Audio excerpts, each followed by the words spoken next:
1 minute ago, breaking news. Forget everything you read in this morning's papers. Forget the polite smiles. Forget the carefully curated press releases from Buckingham Palace claiming that everything is fine. The truth is nothing is fine. A seismic event has just taken place. An event that the royal family is desperately trying to bury. But the thick stone walls of the palace are not enough to keep the truth from leaking out. We're talking about the midnight phone call. Close your eyes and picture this scene. 2:00 a.m. At Adelaide Cottage, Prince William's private sanctuary. The silence is deafening, broken only by the wind howling through the ancient trees of Windsor. The rest of the world is asleep, but inside the future king's study, the lights are still burning. And then a phone rings. The sound is monotonous, piercing, tearing through the night. It's not coming through a secure government line, nor from diplomatic aides. It is a direct call to a personal top-secret number that only a handful of people on this planet possess. The name flashing on the screen makes the air in the room freeze instantly. The caller is Harry. Why now?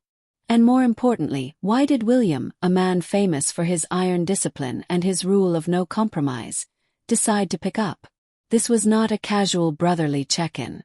Sources close to the situation, people who have risked their entire careers to smuggle this information out, described the atmosphere of that night with 2 words: frozen and brutal. This was a defining moment.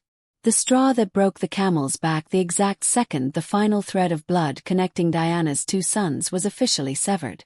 The mainstream media will try to convince you this was a reconciliation attempt. They will use soft words like hope or olive branch to lull the public to sleep. Don't believe them. Those are sweet lies. The reality I am about to expose in this series is far more ruthless. This midnight call, I have nothing left to lose. Harry's chilling ultimatum was not about healing. It was a declaration of war. Or worse, it was a final goodbye. To understand the crushing weight of this phone call, we have to peel back the glamorous veneer of the monarchy. We have to see what is actually happening behind those golden gates. William in that moment was not just an angry brother. He had shifted into a different psychological state. The cold, calculating mindset of a king protecting his throne from the threat posed by his own flesh and blood. Have you ever asked yourself why Harry chose this specific moment to call? Why 2 a.m. London time? Was it just the time difference in California? No. Harry knows his brother's schedule all too well. This call was a message, a carefully calculated psychological strike, and its content holds a secret that if revealed could burn down what little dignity remains of King Charles's reign. In the coming parts of this exclusive report, I won't just tell you about the call. I will take you deep into the war zone between the brothers.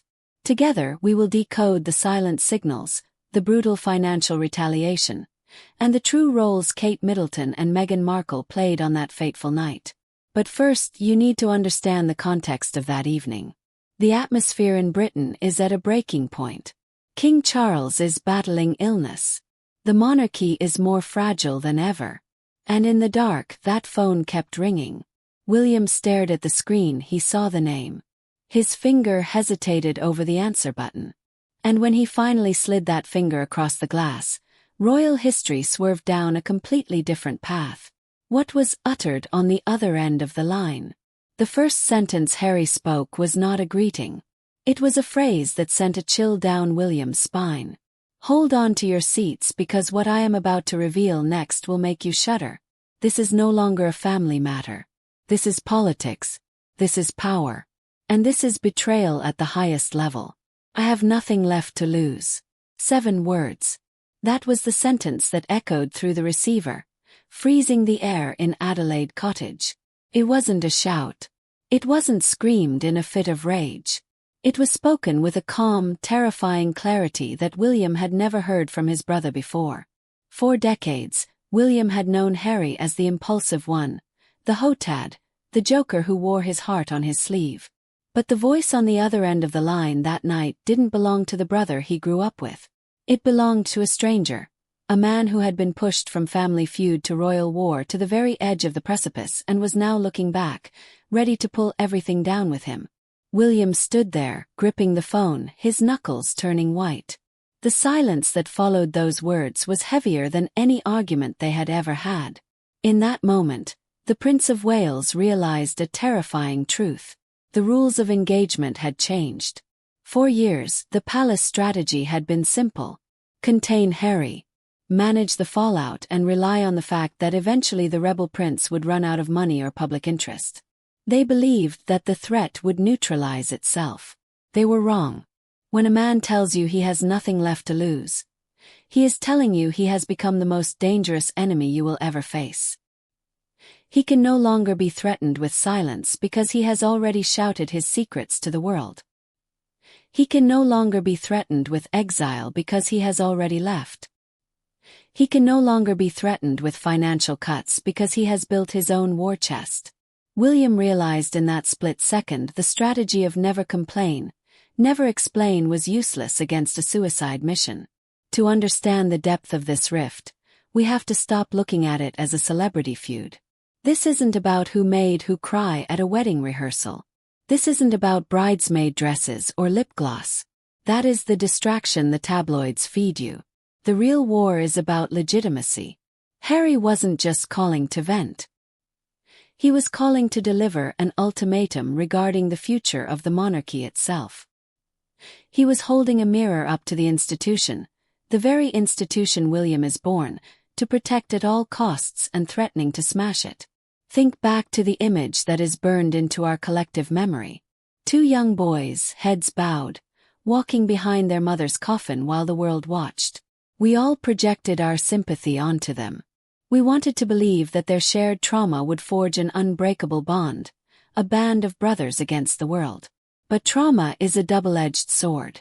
It can bind people together, but it can also tear them apart.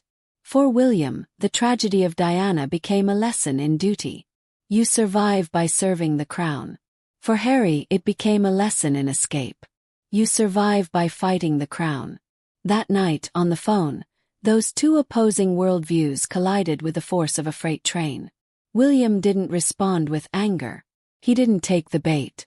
He listened. He listened as Harry laid out exactly what his next move would be if his demands weren't met. And this wasn't about an apology anymore. It was about something far more damaging.